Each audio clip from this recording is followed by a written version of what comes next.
adjusting. Audacity's not picking me up very well. Okay.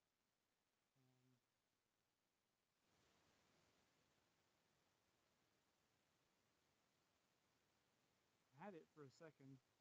Um, okay.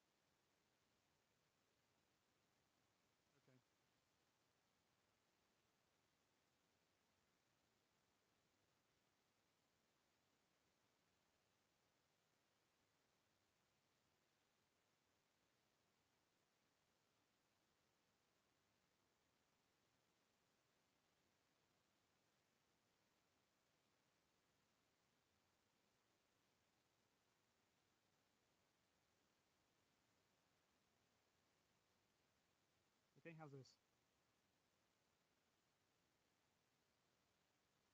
Oh, that's so weird. Okay. It was recording fine on my on Audacity for a while, and now it looks like it's just recording you, so I'm not sure what's going on. Yeah. Okay, let's take a look. Okay.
Okay, is that better?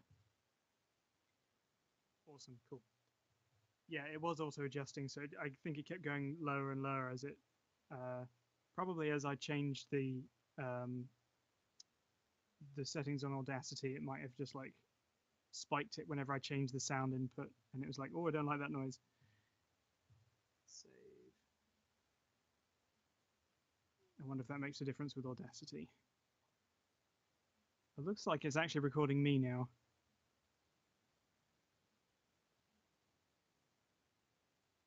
Yeah,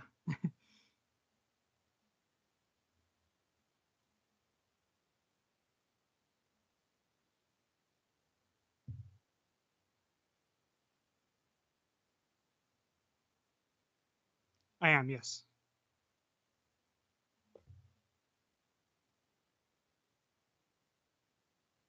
Yeah, that's fine. That's no problem. Hello everyone, I'm the Vision of Chaos, and in today's Suikoden interviews, I am joined by Hugo Jackson, the voice of General Kiba. Hi, it's nice to be here. So Hugo, tell us a little bit about yourself. Who are you, and what are you currently working on? Well, I'm by day I work in a warehouse and sell books to Amazon, but I also have published two fantasy novels, working on some lots of nice little voice acting projects. I've done some narration for podcasts, and at the moment I'm in a Minecraft machinima series called Hunters of Flahara, in which I play a small cat person called Benjamin. So it's a small cat with a deep voice then. Well, the weird thing is he's actually Scottish, so I have to go like this to make his voice kind of. Well, they just really like the voice for him, so I don't mind that. But this is my normal speaking voice in English.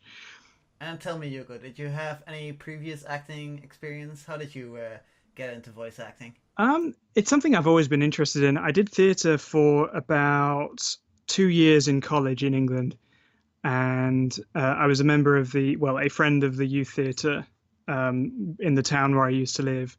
I've always liked acting and kind of just indulging my overactive imagination.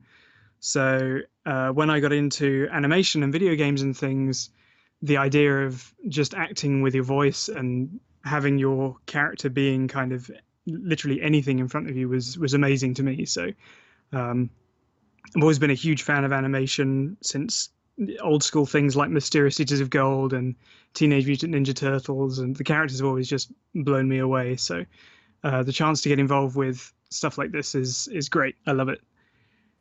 And do you have any role that stands out to you? Any of them that are your favorite roles that you've done? I like them all in different ways. I was a narrator for a short story science fiction podcast. That was the first sort of internet thing I did, and that was I really enjoyed that because it was the first big project I did, and I've been recruited to some book narrations for Aragon and stuff like that. And obviously Benjamin's a lot of fun because the rest of the cast are a lot of fun to work with, and Suikoden 2 was just it's enormous. I mean, there are hundreds of characters, so being part of something such a sprawling story is great. I really like all of them that I get to do. And speaking of Suikoden, we are, of course, to talk about Suikoden and the end of Kiba Windermere. You know, probably because I already told you, there's not really a big scene for him, but you know, yeah, he pretty much dies in whatever the next episode is that comes up. So, looking back on your performance of Kiba. Kiba's one of those people that um, he had a lot of appeal to me because he's just such a dutiful soldier. He's the kind of guy you always want at your back. If you were a ruler or a king, he's, you know, absolutely loyal. You know, he will do his best and, you know, unquestioningly throw himself into battle because he knows that it's what he wants to do. That's the kind of drive that I wish I had every day. I feel like I would get a lot more done if I was more like Kiba. Um, I also used to have a dog called Kiba, so the name was the name kind of struck a chord with me. Um, yeah, he's a lot of fun. It was kind of odd playing him because my voice is naturally low, and Kiba's quite a big guy. In his he so trying to open up my throat and my chest to fill his shoes was kind of intimidating. Um, but no, it's kind of a shame that he doesn't get a lot of fanfare, especially as he's, you know, one of the stars of Destiny and stuff like that. But um, I think that from his point of view, whether you live or die, if you've served honorably, then you're a good soldier. Like in his last moments, he's yeah, even to Shu, he's extremely respectable and extremely loyal. Yeah, definitely. I mean, even you know, to even partway through where he makes that switch to uh to side with the new army after Luca kills his dad. It's very I mean, he was the he right hand tells man of the king, you know, the general. He wasn't really loyal to the prince. yeah, so instantly he knew what the right thing to do was. He's got such an honorable code to him. That's I think that's really great. And you know, everyone wants to be kind of this larger than life soldier. Like, oh, of course, you know, Lord Shu, I you know, follow you anywhere kind of thing. And did you have any experience with Suikoden 2 before this? No, I didn't know. No, And what do you think now that you've seen most of it? You know, of course, we're still going towards the end, but it will be done soon. it's been yeah. I mean, I read the Suikoden 3 manga, so I was familiar with Suikoden universe, but I didn't know anything about two. And it's kind of it starts off so small. You think, oh, you know, it's going to be one of those fairly standard fantasy adventure kind of things, but it just there is a whole world, and it just keeps building and building and building and growing and growing and growing. You think, wow, this is it's incredible. You know, I don't even see this many people at conventions sometimes. uh, it's just Yeah, I it's mean, there are a lot of characters, but not most of them aren't really fleshed out all that well. oh yeah, but I mean, just this the characters. You don't really It's hear a like lot of people actually, you know anything about Suikoden because Suikoden is such a unknown franchise. So, tell me anything anything worth pointing out. I mean, I guess I would have kind of liked to have had a really big death scene, but it's just how the story goes, I guess. Um, I like the Flame Champion has always been an image, like visually something that I've really liked. I spent when I was doing research for my books, the Suikoden artwork was a big inspiration for me because I love the design. So uh, I've always just like following just following the storyline. Really, it's obviously playing as I have. I was also Richmond in Act Three. Um, Right, you're Richmond as well. That's the character I actually cast you as. I almost forgot yeah, that. here's a lot of fun just being cheeky Cockney guy. Um, yeah, it's great seeing just the evolution from being kind of a ragtag, we've got to stand up for what's right to actually we're changing the world kind of thing. I think everyone wants to have a journey like that with um, whatever they set off to do. They start off going, I'm going to do this for me because it's right, and then actually this is a bigger right that needs to go further in the world.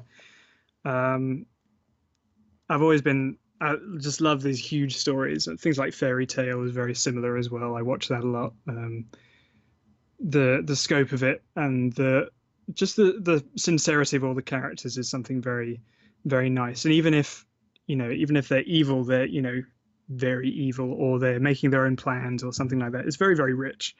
I mean, it's kind of interesting, but honestly, I don't really like Fairy Tale all that much.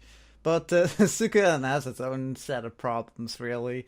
There are a lot of underdeveloped characters, Hmm. even in Suikoden 3. Like, a lot of villains just get thrown to the wayside. In Suikoden 2, it's like Raud, like, he Yeah, just never shows up again. And, like, that's very true. Hugo, who is also, like, a main villain of Suikoden 3, he just never gets his story arc really Oh, not resolved. Uber. Think maybe it was supposed to be done in Suikoden 4, but really it never came to fruition or whatever. And honestly, it's also a little bit interesting to hear that you look up to the Flame Champion, really, because in the story of Suikoden 3, the real Flame Champion is kind of already dead, Yeah. and the entire story of Suikoden 3 revolves around creating a successor for the Flame Champion, really, because the war that the Flame Champion fought in is kind of not over yet.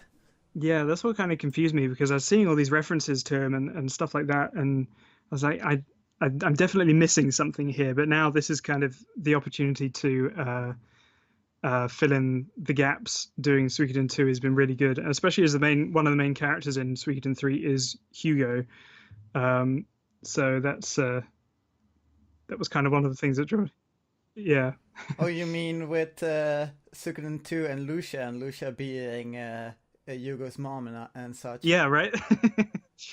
Um, So. is there anything you want to promote? Anything that you're like, hey, this is what I'm doing now. Hey, check this out. Something like that. Um, no, I mean I make a lot of costumes, so there's a big convention at the end of the year that I'm going to. That's just kind of what I do. And on November 1st today is the start of National Novel Writing Month, so I'm going to be sequestered away on my computer trying to furiously write up the third book in my series. So that's what my focus is going to be for a while. Third book. Yes, absolutely. What is it that you write? I write young adult fantasy.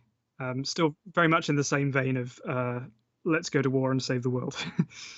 Um, okay. Do you have any questions for me or for the audience? um, what's been your favorite part of the story to kind of see unfold? I mean, obviously you played the game before, but what do you love going back and revisiting? What's the bit you most look forward to putting together? Well, honestly, for a long time, of course, it's some of the shoe scenes and um, some of the neckcloth scenes. They were also like very great. Like just Ben Burrows as an actor, he just brings that character to life, really. But for editing wise, probably my favorite scene or the scene that I was looking most forward to just getting done and getting preparing for was probably the Luca Blight scene because Luca Blight is such a fucking intimidating villain. Really, he is a madman, and just bringing him down is probably one of the most satisfying boss battles ever.